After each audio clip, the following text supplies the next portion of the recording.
Nobody really wants any unwanted interference, although we get many more.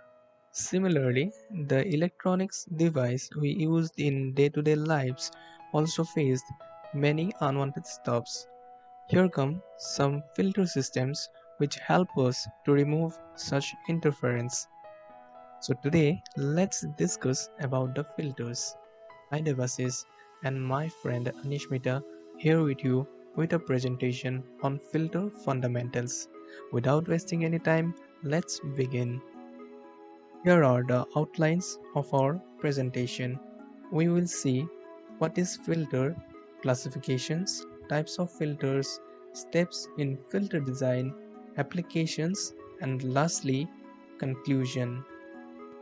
First of all, we need to know what is a filter. An electric filter is a frequency selective network designed generally with reactive elements transmit freely a specified band of frequencies and block or attenuate signals or frequencies outside this band.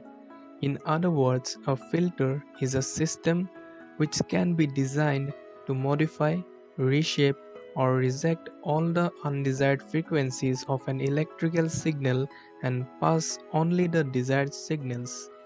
Here come two terms, namely passband and stopband, which signifies the band of frequencies transmitted through the filter and the band of frequencies attenuated by the filter respectively.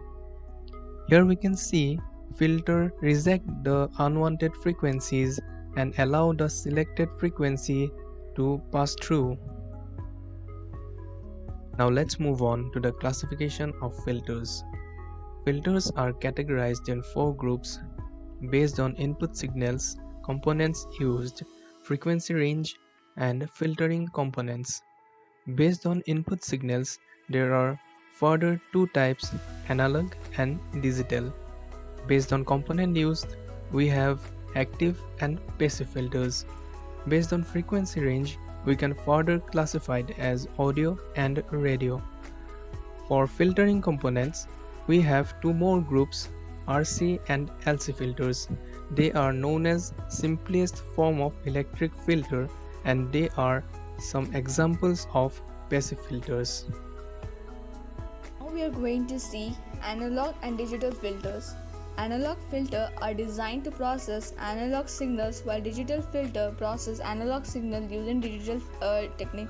As we can see in the figure that the digital filter needs to sample the input signal and that is analog signal and then convert it into the binary number. These numbers are stored as digital data in a system hard drive and treated and manipulated digitally.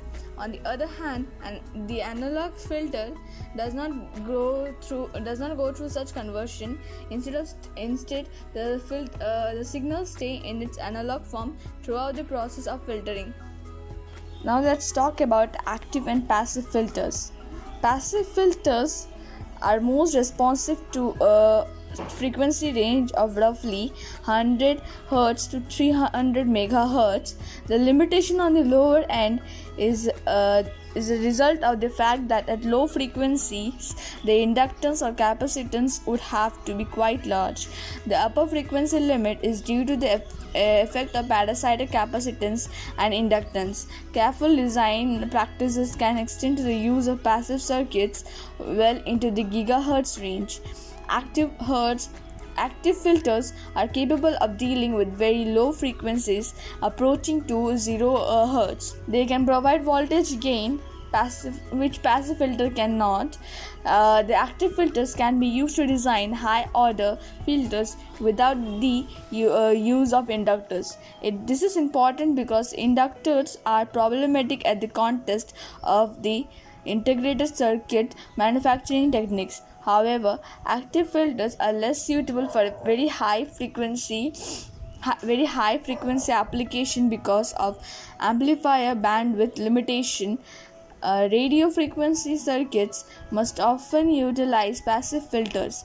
As we can see in the diagram, the passive filters include the passive components resistors, capacitors, and inductors. In contrast, active filters use active components such as uh, op amps in addition to resistance and capacitors, but not inductors. Now we are going to talk about audio and radio filters. The audio and radio filters are for different frequencies ranges. For audio filters are used to filter lower frequency of range 0 Hz to beyond 20 kHz, while the radio filters are designed in a way that they could easily operate on frequency ranges that range from medium to extremely high frequency, that is megahertz and gigahertz.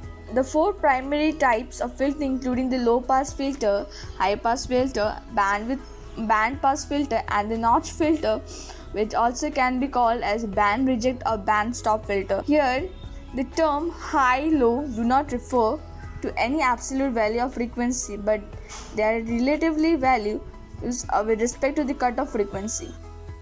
Let's discuss about the first type, that is low pass filter. Low pass filter allow low frequency signals without any attenuation, but it rejects any high frequency signals. On the top right hand side is the diagram of response curve. Response curves are used to describe how a filter behaves.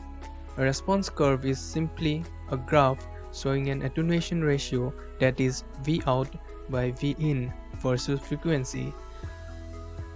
-3 dB frequency corresponds to the input frequency that causes the output signal to drop by -3 dB relative to the input signal. The -3 dB frequency is also referred to as the cutoff frequency, and it is the frequency at which the output power is reduced by 1/2. For low pass and high pass filters, there is only one -3 dB frequency. Here we have one example of practically used electric low pass filter. Here comes the high pass filters.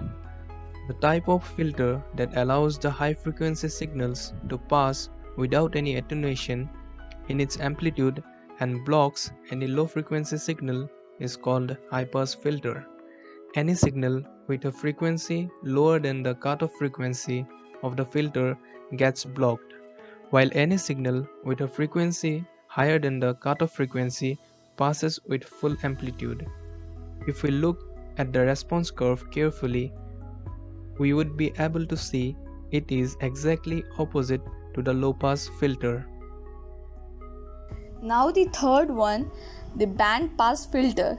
These type of filter allow a specific band of frequencies and blocks any other frequencies lower or higher than its band pass frequencies. These type of filter has two cutoff frequencies, that is lower and upper cutoff frequencies. The band pass blocks low frequencies and high frequencies, while allow the frequencies in between known as the band pass frequencies. As we can see, as we look at the responsive curve, there are two -3 dB frequencies for band pass, and they are normally referred as F1 and F2. The central frequency term used for band pass and notch filter is the central frequency that lies between the upper and lower frequencies.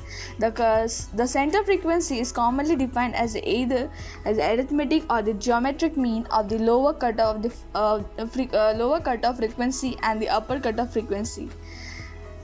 Next, now lastly lastly notch filter, also known as band reject or stop filter. These type of filter attenuates the signal whose frequency lies in the fixed band of frequencies. It is also known as a band stop filter or notch filter. It works completely opposite to the band pass filter. As we look at the responsive curve, there are two -3 dB frequencies and for notch filter, and they are normally referred to as F1 and F2. Let us now discuss about some terms which we have used while describing the response curves. Number 1. Center frequency, which is denoted by F0. The center frequency lies between the upper and the lower cutoff frequencies in case of band pass and notch filters. The center frequency is commonly defined as either the arithmetic mean or the geometric mean of the lower cutoff frequencies and the upper cutoff frequency. Number 2, bandwidth, which is denoted by beta or capital BW. The bandwidth is the width of the passband, and the passband is the band of frequencies that do not experience significant attenuation when moving from the input of the filter to the output of the filter. Number 3, stopband frequency, which is denoted by Fs. This is a particular frequency at which the attenuation reaches a specified value. Number 4, quality factor, which is denoted by capital Q. The quality factor of a filter conveys its damping characteristics. In the time domain, damping corresponds to the amount of oscillations in the system's step response. In the frequency domain, higher quality factor corresponds to more positive or negative peaking in the system's magnitude response. For a bandpass or notch filter, quality factor represents the ratio between the center frequency and the -3 dB bandwidth. For both bandpass and notch filters, the quality factor Q can be given by Q is equal to F0 divided by F2 minus F1, where F0 signifies center frequency and F2 minus F1 stands for -3 dB frequency. Filter design, in effect, involves three separate processes or steps, these being: number 1, analysis of circuits. Conventionally, analysis of a circuit is the procedure to find the characteristics of the filter operation from its diagram and the values of its components. However, analysis of circuits has a more general meaning here, namely to determine general types of operational characteristics for various general types and order of circuits. These characteristics may be formulated as rational functions of the complex frequency variables with constraints depending on the circuit type. These rational functions will be referred to here as the permitted functions. Number 2, curve approximation.